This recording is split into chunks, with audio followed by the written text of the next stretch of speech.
মধ্যপ্রাচ্য উত্তেজনা আরও বাড়ছে। ইরানের সর্বোচ্চ নেতা আয়াতুল্লাহ আলী খামেনি জানিয়েছেন, ইরান কারো আগ্রাসনের কাছে নতি স্বীকার করবে না, আর এটি ইরানি জাতির যুক্তি।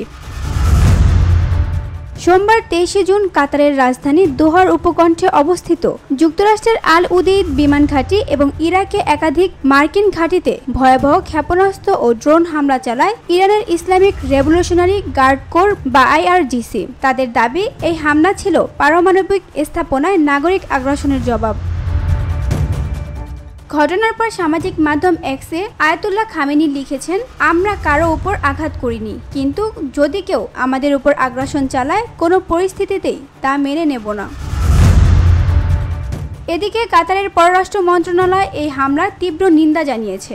মুখপাত্র মাজেদ আল আনসারি বলেন, এটি কাতারের সার্বভৌমত্ব এবং জাতিসংঘ সনদের সুস্পষ্ট লঙ্ঘন। তার ভাষায়, আন্তর্জাতিক আইনের আওতায় জবাব দেওয়ার অধিকার কাতার সংরক্ষণ করে।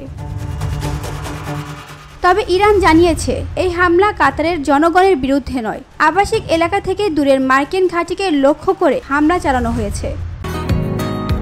বসুন্ধরা, উত্তরা, বনশ্রী, কুড়িল ও বাড্ডা সহ রাজধানীর বিভিন্ন স্থানে অভিজাত ও অত্যাধুনিক মানের ফ্ল্যাট কেনার এক নির্ভরযোগ্য প্রতিষ্ঠান প্লেজেন্ট প্রপার্টিজ লিমিটেড। তাই আপনার স্বপ্নের আবাসনের জন্য আজই যোগাযোগ করুন। Pleasant Properties Limited, where destiny matches eventually. মধ্যপ্রাচ্য যখন উত্তেজনা চরমে, বিশ্ব এখন তাকিয়ে পরবর্তী পাল্টা জবাবের দিকে। VOD Bangla news desk.